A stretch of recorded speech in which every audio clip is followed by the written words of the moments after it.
Okay, we're gonna get Cam back.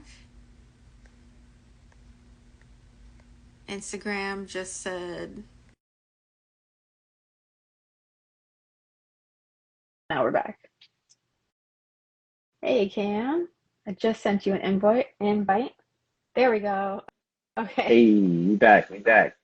we're back. Instagram said, okay, calm Yeah, down. And then now we're you back. know what I'm saying? Zuckerberg was like, "Oh, you talking about Snapchat? Cut him, cut, cut, Yeah. cut." They have a hit. I laughed because the owner of Instagram and Zuckerberg and the founder for Snapchat, they have a well-known beef, and Oh. so like they just don't like each other for various reasons. But it actually makes my job easier because we're not on Instagram or Facebook. So yeah. Well, that's so nice. Yeah, I recently made the decision to take a break from Instagram myself. I probably shouldn't say that. We're probably going to get cut out again. Um, but keeping up on social media is a whole full-time job. Yeah, I mean, I did social media. I ran BET social media when I was at Viacom for about a year and a half. Me and another good friend, Derek, we were kind of the heads of it for a while, and I've advised other people as well. And so one of the things that I always tell people is like, I think what ends up happening is before we used to get into social media as like, oh, this is the thing, I'm sharing some stuff and it's cool. Mhm. That is exactly the reason why social media is around. That's what it started with. Right. But social media as a business or as a way to funnel in business or those types of things, then your brain needs to shift and actually start to develop a strategy about why you're using it and how you're engaging with it. And so a lot of times when I'm talking to people about social media and like advising them, I'm like, yo, man, you really got to break down what's the point of you being on each platform. And if there's no reason for it, don't be on that platform. But if there is, then really understand what you're consuming and what you're putting out there. Because a lot of times I tell folks, especially when they're it's almost better to start in doing social media right now than it is like I've had it forever and now I'm trying to convert it to like a business type of thing. Mm, And so, right. and so a lot of times what I tell people, I'm like, it's especially say for Instagram is a great example. It's better to have two separate accounts. One that's like your personal, you follow your friends and family and cats and dogs and all that other good stuff. And then you have one that's specifically for business. Because then when your business one, you'll follow people that'll be pertinent to your business and be inspirational to that. So if you're a designer, you have your designer account and you're only following designers because that means every time you engage with your design account, you'll get a lot of inspiration from other designers. Whereas like when you log into your personal one, cats, dogs, family, celebrities, this, dumb, this, da da da da da, and that's what kind of changes your basically your attention. And so what ends up happening a lot of times when it comes down to social media is like, yeah, you just have to actually have a strategy and a path about it. And I think that a lot of times people just kind of jump into it just to jump in, and then they're just like, wait, well, this is too much, and they feel bad, like, oh, I'm posting every week, but then now I can't post every week because life, you know. So that happens a lot too. That's really good insight to share. And this, like you said, it's another reason why it's a good thing to be. It can be a good thing to be a generalist because you have that insight and you have that knowledge about Yeah, strategy. exactly. And I, also, I've done it as a profession since it kind of started as a thing. So like this was like 2016, I want to say, 2015. So I've actually been in it for over 10 years, like professionally, as opposed to just I've had social media and I hop in.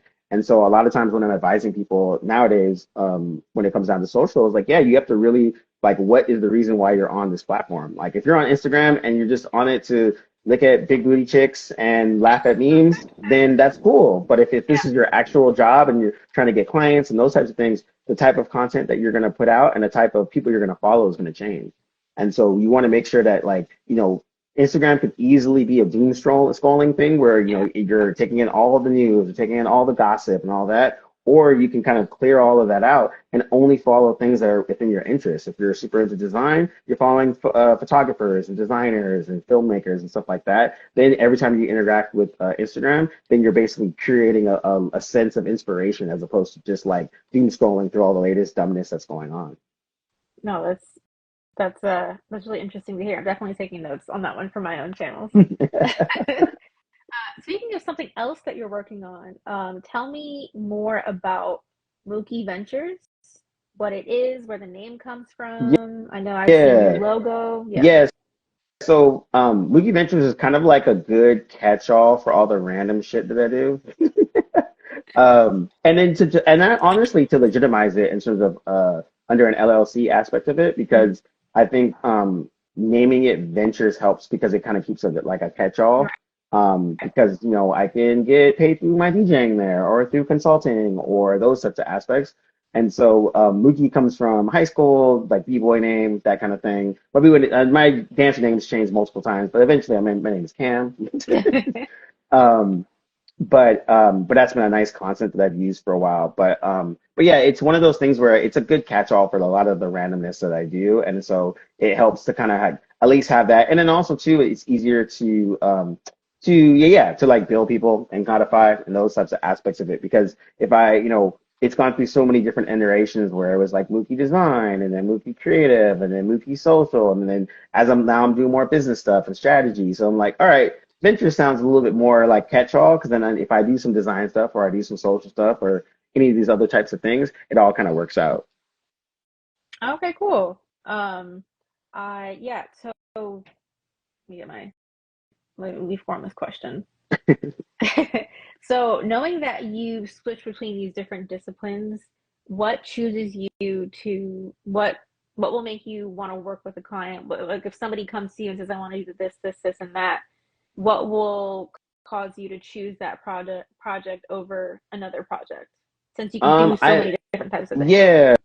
So I kind of break it down into three aspects of it. Like, is it fun? Am I getting paid? And am I learning something?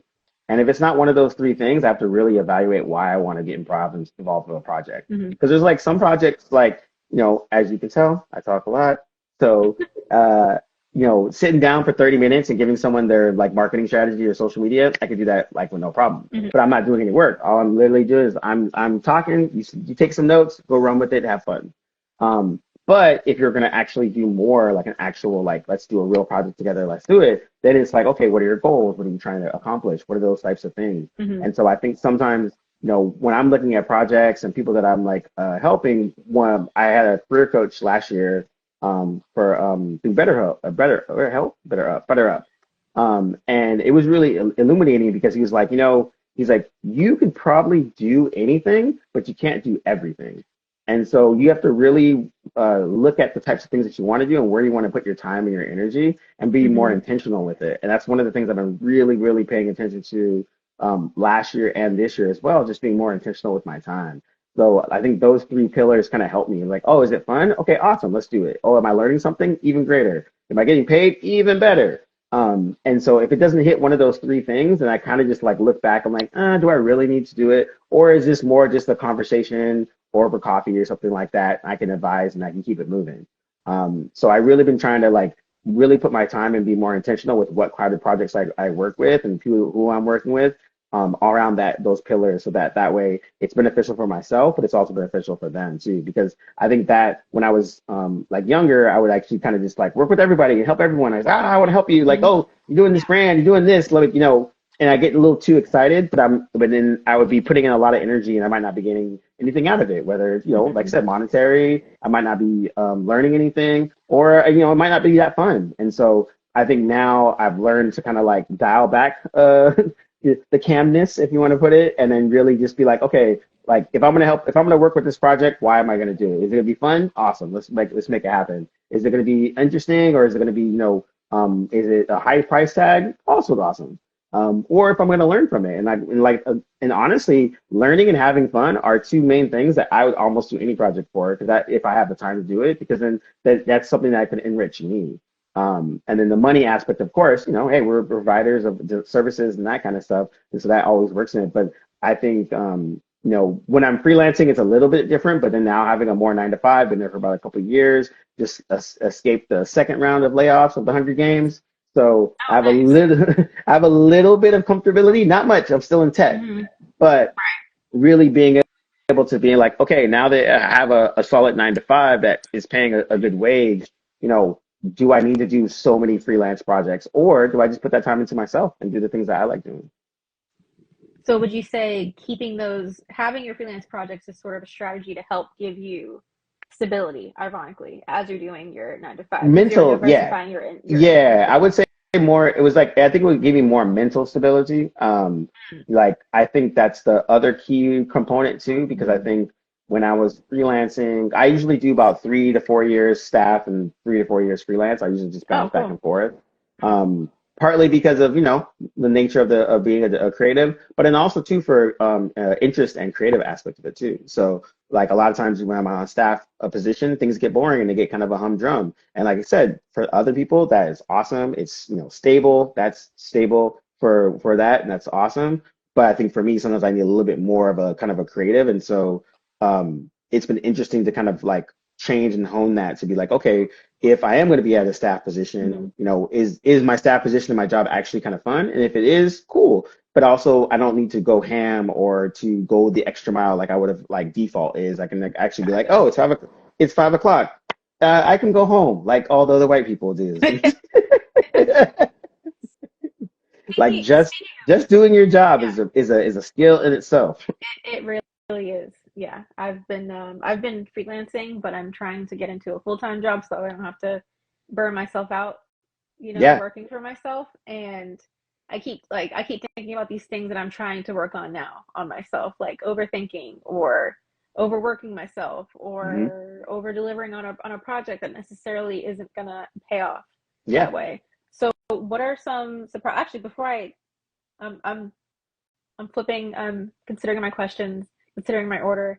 Before I ask on what surprising challenges you've had in your creative career, I want to ask about the being black in very white spaces. Mm. Um, what are some challenges that you faced as specifically as a black man in very, very white spaces as a designer? Um, what's actually funny is I learned a lot of things working at BET around mostly black folks that helped me for other Mm-hmm. places. And the Mm-hmm. reason why I say that is one of the biggest things I learned when I was at BT. BT is a whole nother podcast. We have a long discussion about that. But one of the best things I did learn about was being able to say one of my ideas in 5 different egos.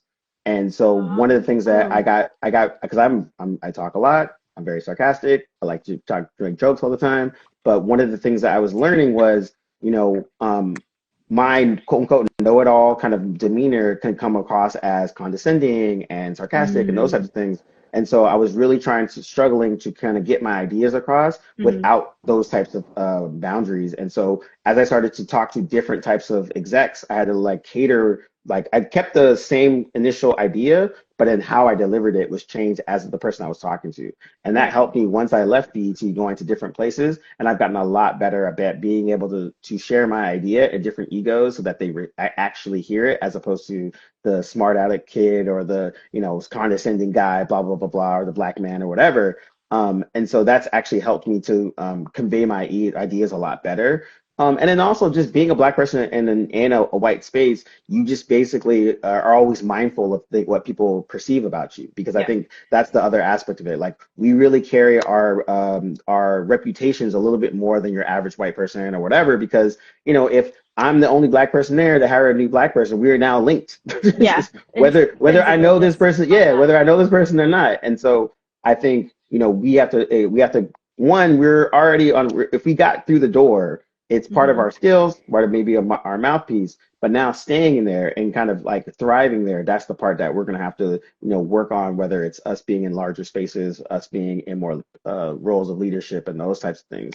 One of the bigger things I've been talking to when I was talking to my career coach about was he was asking me about, do I have aspirations to be in like a C-suite or those aspects of it? And I was like, yes and no, but I understand now. I understand now better where they need more people like me in those positions to help Right. people like me get there. Right. And so I'm a little bit more cognizant of that now, in terms of that mentorship and that kind of stuff.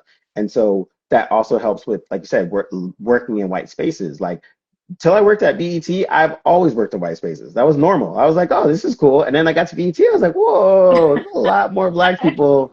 I'm Yeah. from the suburbs. Everybody's from the South. They all went to HBCUs. They keep talking about sororities and fraternities. I don't know any of that crap. Mhm. And so it was for me, it was more of a culture shock because I was like, I'm not used to just being around a bunch of Negroes all the time. Oh, And same. Yeah. but on the flip side, it was freaking awesome because I was like, oh shit, this is cool. Like this how it should be.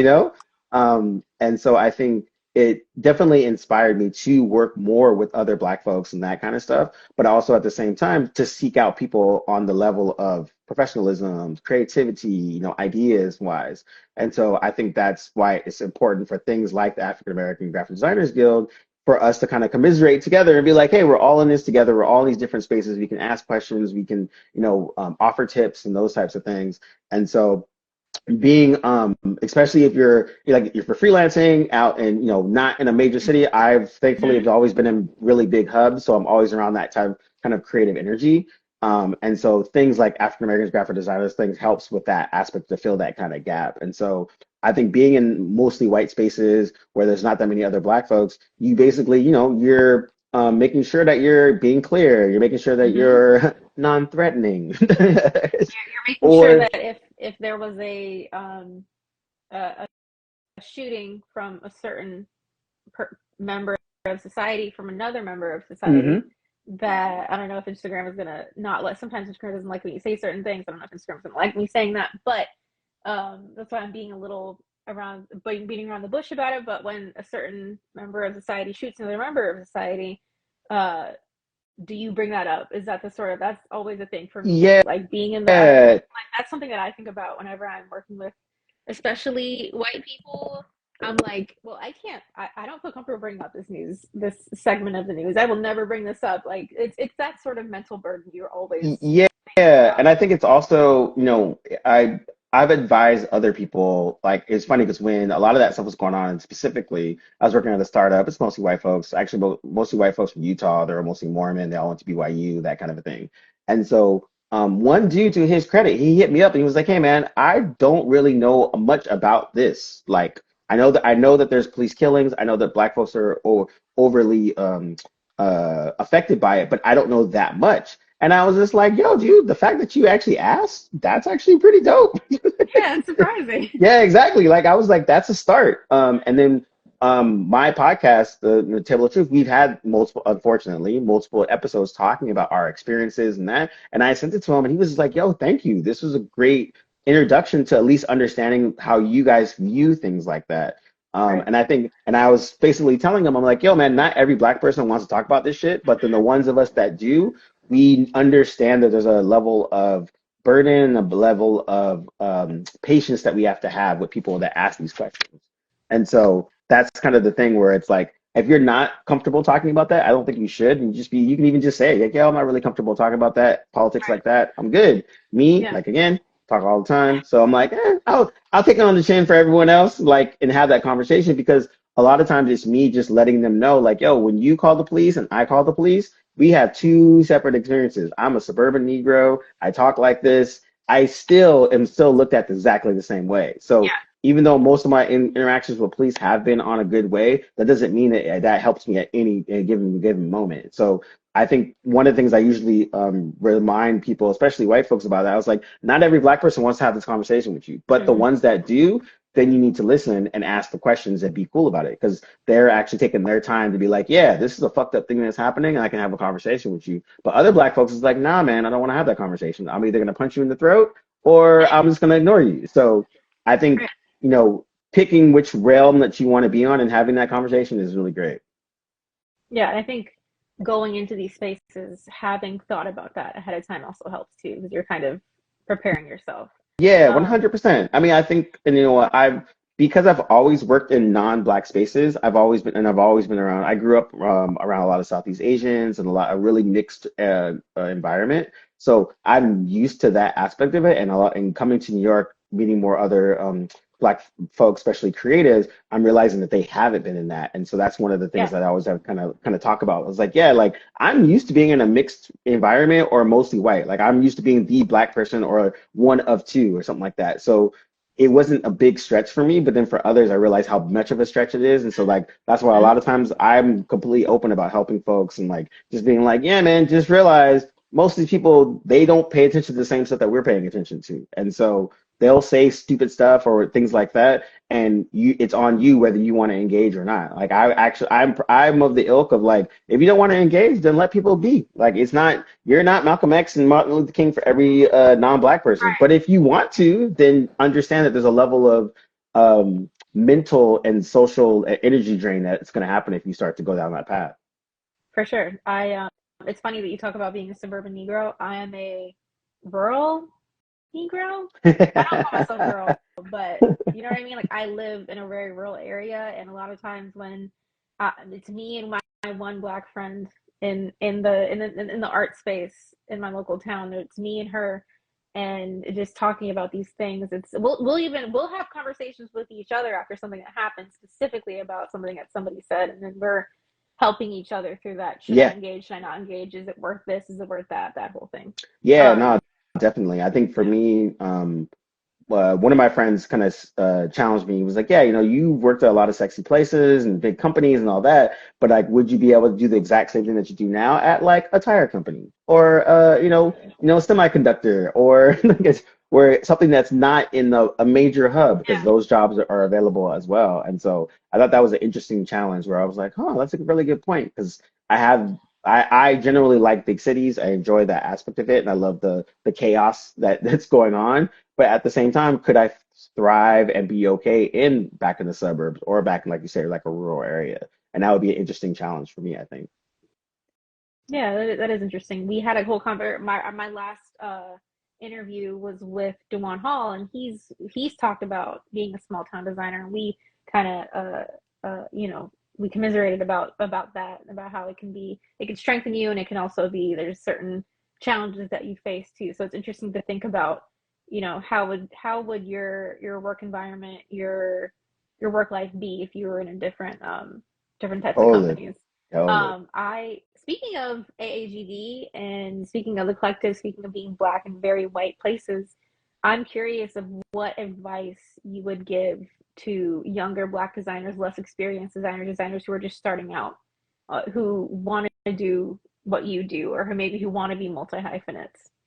I think the biggest thing is just be curious. I think there's a lack of curiosity, like in general, of in creative like spaces. I think too many of us want to, as a black creative, the once we start to face adversity, our first inclination is to go do it ourselves. It's like, oh, I don't want to That's work true. at these big companies because they're racist and da da da da. I want to make my own company, which is again, that's awesome, but that's also very limiting because you're only going to be able to do what your experience allows. Now, if you start to band with other people and you guys fill in the gaps to this experience, that's awesome. But I think being curious in general will definitely help have a better well-roundedness. And like being in a niche situation is I think is very smart. I think that's how you can have value and really stand out from the crowd. But Hmm. also just being curious about a lot of different things because as a creative, we're very adverse to the business side of a lot of the different things. And that's actually the worst part that you can be because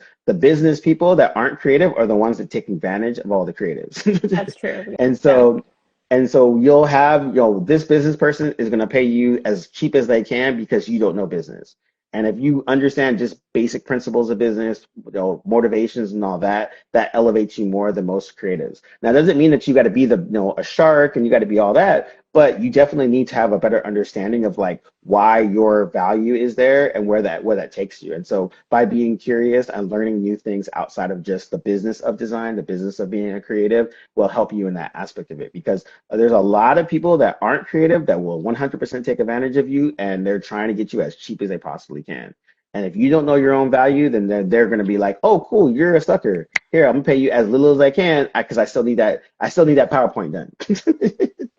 And so I think for younger designers, it's more about just being curious and always continuously learning, always continuously because like once school stops, you don't stop learning. And I think that's the No. different part, And like someone asked me before, they're like, "Yo, would you even advise a person going to college now?" I was like, I want to say yes, but honestly, it's a mix of both. I It's think a for me, mix. It's nuanced. yeah, I think for me, college was great because the environment of being around other artists with that discipline was amazing.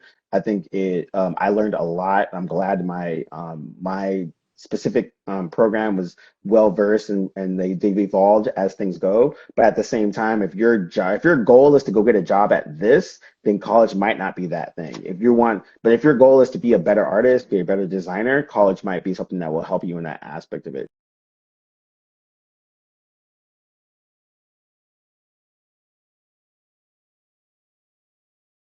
to keep doing that. Oh no, I think we're starting to buffer again. Oh no. Okay, are we Oh back? yeah, I'm here. Okay, cool. But yeah, so I would say like that. Just like be curious, always be learning stuff, and you know, cut down on a lot of the celebrity and gossipy stuff, and really, consume more stuff that's within your discipline that you want to learn, because I think that's really the only other aspect of it. And my one of my other good illustration teachers, he was just like, yeah, the best advice I can give you is just go live life, man. Like if you're always in your room like designing and drawing stuff, like that's awesome. You're getting better, but you got to go out and experience the world and do things, because that will inform your art, that will inform your design. And so the more, like, I travel a lot, I enjoy doing that. I talk to a lot of people, but I'm also a social butterfly. So if you're an introvert, you might not be able to do a lot of that stuff. So having those conversations and joining those types of things will help to broaden your horizons. I think that's really important, is trying to find that balance of being able to travel, being able to get out and meet people and talk to people. Um, that's so important to creativity, because it's going to fuel your creativity. I've kind of learned that the hard way, that you can't spend all day in your room Yep, designing. You have to get out and get oxygen and get, what do they say, touch 100%. grass. You got to touch You got to grass. touch grass. You You got got to to you got to touch talk to grass. I tell, like, people. yeah, one of my good friends says that all the time, and it's 100% true. Like, you It's definitely got to 100% true. touch grass. You got to talk to people. Like, you know, my teacher, Baron Story, he was very opponent of that. Like, he's a sketchbook person. He has tons of sketchbooks. You can literally pick a page out of a sketchbook, and he'll tell you a full on story about that. Wow. About, oh, I was a jazz musician. I was in London. I was doing da da da da da. So we have these amazing stories, and so everyone was like asking me, they're like, oh, do you want to, like, teach at some point? I'm like, I need more stories.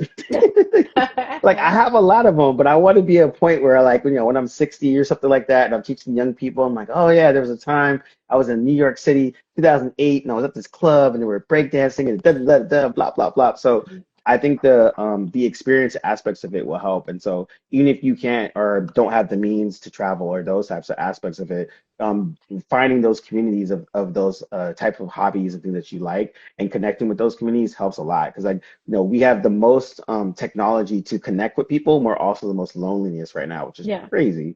But there are so many different avenues for you to connect with the types of people that you like. And I think part of the reason why I do like being in big cities is that aspect of it. You can, if I'm in New York and I'm a stamp collector, I can find an underground stamp collecting society that meets Yeah. every week and drinks good cocktails and talk about stamps. Like, so Sounds you got to find amazing. those hobbies. But you have that. So I think that's the aspect of it, is like really finding your tribe and really finding your communities, whether it's within your discipline or if it's in the small things that you do that's not your discipline as well. No, that's true. I think that's really important advice. I just wanted to say that, as a black nerd, and we're talking about being in white spaces, and we're talking about being creatives, and we're talking about advice for younger creatives. Since I grew up in a very rural area, I didn't see much representation of black people, or black people, period. And I love seeing black people in spaces that weren't traditionally considered black spaces, Hmm. maybe like 10 years ago. Like, if you didn't see a black person doing it on a black sitcom, they probably weren't going to be represented doing it, period. Right. So seeing like blurred lines is really cool. Seeing well, my friends are fresh. Fresh. Seeing Yeah. all that, that's I love seeing that different types of stuff. Yeah. Um, And it's weird because for me, like, I grew up in a really multicultural aspect. So a lot of my close friends are literally, it's a cornucopia of different, like, ethnicities. And mhm. so, in the one thing I do credit my parents with is, like, being in an area that was a lot of different types of races. It was one of those things where it was like they kind of presented the world and things that we wanted to do as, like, yeah, you can pretty much do whatever the hell you want as long as you can, sustainable, and you can, pay your bills, you're good. And so I credit my parents for having us that mentality and keeping us in that environment, because when I started to go out and started to meet other people, then I started to realize, I'm like, oh crap, because you haven't seen X, you don't think that's Yeah. possible. And I I've never had that I've never had that mentality, but now I have more empathy for that because like a lot of folks, like you said, didn't think of that. They didn't know that you could be, a president of the United States or a graphic designer or these types of things unless they actually saw it. And so once I started to really understand how powerful that was and understand that is a big deal, it made me think about things a little bit more. Where things like my parents are Trekkies. They've been rewatching Star Trek since the '60s. Me and my family all watched the Star Trek episodes. I've seen every single episode of all Star Trek ever, even Enterprise. Enterprise is horrible, but me and my family, we're all sci-fi nerds. We're Mm. deep into it, all that kind of thing. We read the books. I was reading Asimov and that type of stuff. So for me, that was a normal thing. And then talking to other people that they were like, "Oh yeah, I had to like hide that. I couldn't tell people I was watching anime. I couldn't tell people I was reading comic books." And so that's why I'm like, oh crap, I didn't really think of that aspect of it because, I'm in my own little world. And now that I'm encountering more people, and now I realize like, yeah, it really is important for us to be able to talk about these things. But I'm glad that like, a lot of kids are embracing anime and are really into They like, a they lot of the geek really spaces are. and comics and like, it's dope. Like, because, I got made fun of that knowing those types of things. But at the same time, it's cool that now that's embraced and that's cool and that provides a space for them to kind of really get into it. So it really is cool, and I definitely have a better appreciation for the representation of that as folks start to embrace that more. So now, little black kids can be like, yeah, I like anime, it's really awesome, and I read manga and I do all these types of things. And I was like, yeah, me too. Yeah, yeah. Like it's funny because there I see younger Black Gen Z, Gen Alpha kids, into things that I wouldn't have broadcast. Like you said, I wasn't broadcasting, but I was into it, especially with social Mhm. media and the internet and everything now. Like Black girls that are into embroidery and knitting and like sci-fi, fantasy, goth culture, skiing, like Yeah. all these different types of things that, it's I don't think people realize if you aren't used to seeing yourself in that thing, it's not usual for you to even consider doing Yeah, it exactly. a And lot of I times. mean, even for me, like I'm really steeped into hip hop. I've been into it for a long time. And the majority of people that I learned hip hop stuff from were not black. Like I learned DJing Mm, from Filipinos. I learned breakdancing from Vietnamese and Cambodian and other Filipinos as well. So like for me, I never thought about it. It's like, oh, black people don't do these right. things. It's just like, oh, I just don't see black folks here. I know we do them. I just haven't seen them yet. And so once I started to encounter more people that were doing these things that I was doing in spite of, where their environment was, I think that was awesome. And so for me, I've always had that mentality of like, yeah, there was nothing that was quote unquote off limits or something that black people don't do. It's just more that like, oh, I haven't seen someone yet to do that. And I think that helped me kind of keep enjoying those types of things where DJing was the same. I've been DJing for over 20 years and like the people that taught me, like legit, we're all Filipino guys and one of my other friends, good friend, white dude as well. And then when I came to New York, I met a bunch of black DJs. I was like, holy shit, this is awesome. And so same with breakdancing and dancing as well. So it's cool to like that when I do meet that, then I can really embrace it and really and have that conversation. And so it was really cool to see other people that are enjoying the things that I enjoy. And how they got into it and that kind of stuff. And so that's why it's really cool to like, have more fellowship with people like, other black folks that are in these types of spaces, whether it is on the sci-fi tip, is the comic books, or like I was saying before, like DJing. I have a lot of good DJ friends, black like when I was in the Bay Area in California, all my DJs friends were Filipino. Out here, tons of black guys. Everyone does it from the clubs to celebrity stuff to weddings and all that. And it was really good space to kind of be followed in and starting to fellowship with them as well. So I think that's one thing where it's been really cool to come to New York and really kind of find like, oh, okay, all these things that I'm into, black people are into. Just I didn't never had that interaction with them yet. Right. So, speaking of DJing and breakdancing and podcasting and designing and social media and being a strategist and being a creative all around, uh, what are your goals for the future? Like, what do you want to get into in the future? What is something that you're working on yourself that you want to get better in the future? What's the future for DJ Cam? I think what it really is everything I'm doing now is kind of informing on that future kind of like point. So as I'm learning different things, as I'm working at different companies and all that kind of stuff, I think I'll eventually start my own thing, as everyone always says, and that kind of aspect of it. What that is, how that is, who knows? But I think as I'm starting to like work towards that, all these experiences are kind of heading towards that area.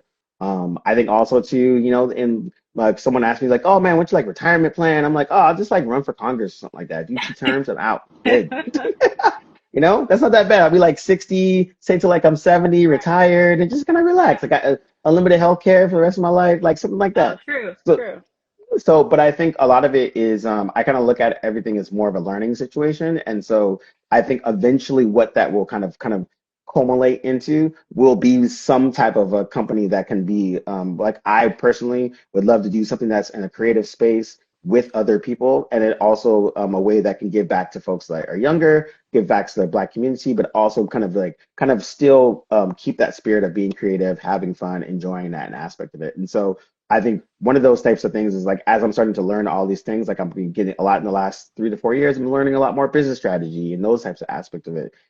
I'm understanding more capitalism and all that kind of things. So I think at the end of the day, it's I just look at it more as just like I'm just gonna keep learning as much as I can until that day that it sparks to be like, okay, maybe now it's time to start my own thing and kind of go on to my own aspect of it. But till then, I think my actual future goal is really just to keep learning, be curious, and kind of keep going.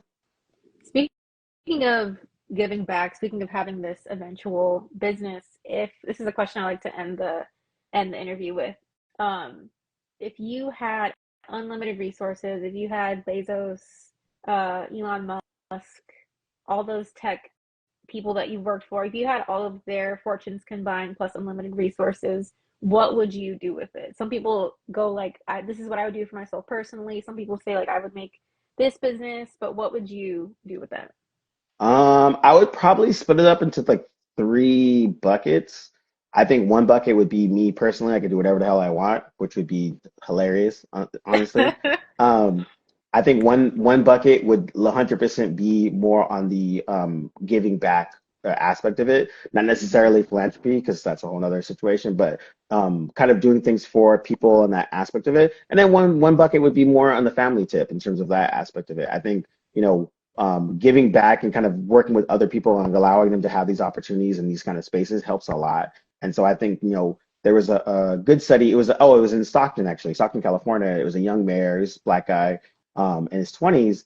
And what they did was they did a program where they took um, at-risk youth that were in gangs and had got a couple felonies, and they took them to Disneyland. And it was like 10 of them took them to Disneyland. They had a fucking ball, but it was something that they had never done before because they just never had that opportunity.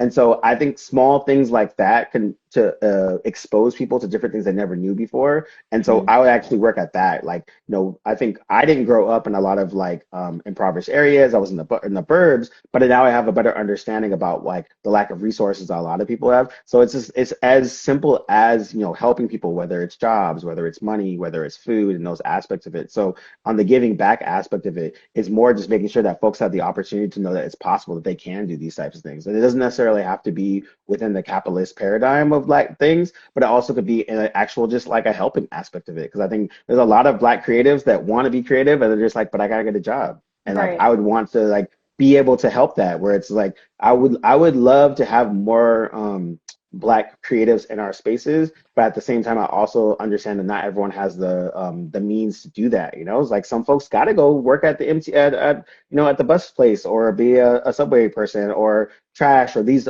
different types of jobs because that's what they got to do to get ends meet. But I would love to be a resource for any black folks that would want to be creative to have the means to do that without having to worry about the monetary aspects of it. And so, like, I've been privileged to, at the very least, to be able to use that creativity to be my, like, my main source of income and that aspect of it. But I also know that there's a lot of people that don't. So it's like probably some of the best artists and some of the best designers are, working at the post office or at, Walmart or these types of aspects of it. So I would want to do things that would help those aspects of it. So like, let's alleviate some of those pain points and then they can be creative and they can go help other folks. And also just work on mentorship. I think a lot of times in the Black community, one of the things that I think as a whole we're lacking is a lack of mentorship. And that's part of that is, it's just we're all the stars of our own movies, and so we have a lot of struggles that we're working on ourselves. So it's hard to, help the other little Negro over here. But I think being more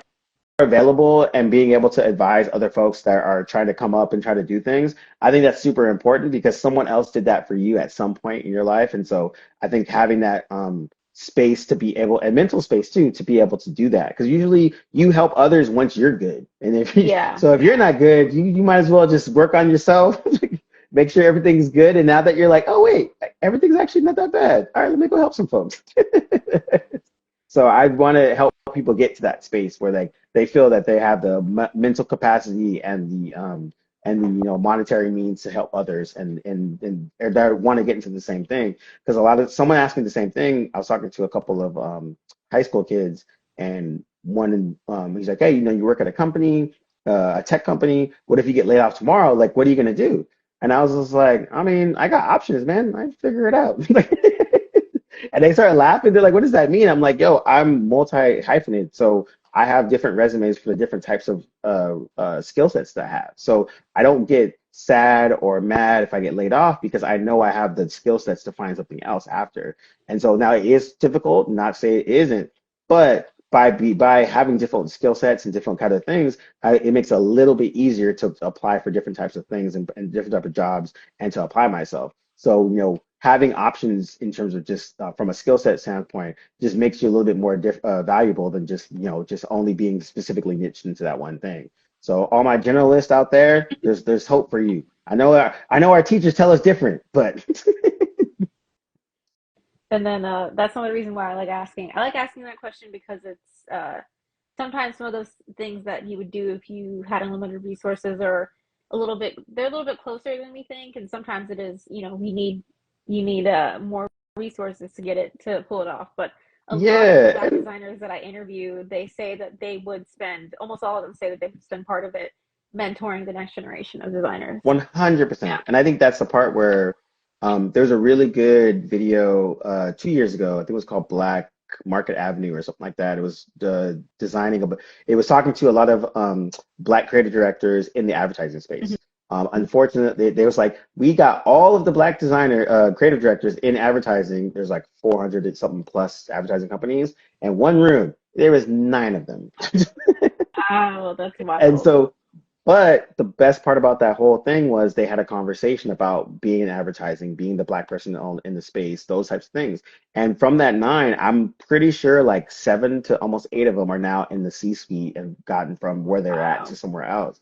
And one of the big things they talked about was inspiring the next generation to do the things that they want to be. So I think it's really important, especially for Black folks that have a certain level of privilege, a certain level of aspects, to give back to the younger kids to understand that, like, yo, you can be in these different types of spaces, but now you just got to figure out how you want to do that. Because again, not everyone's going to be super into capitalism and monetary and be a business person or whatever, but there might be a space that you might be able to inhabit or to help in that aspect of it. And so I think that's one of the bigger things I've been noticing now. And I'm starting to think a lot more about is just like, yeah, giving back and ask and being a resource for people to help them out.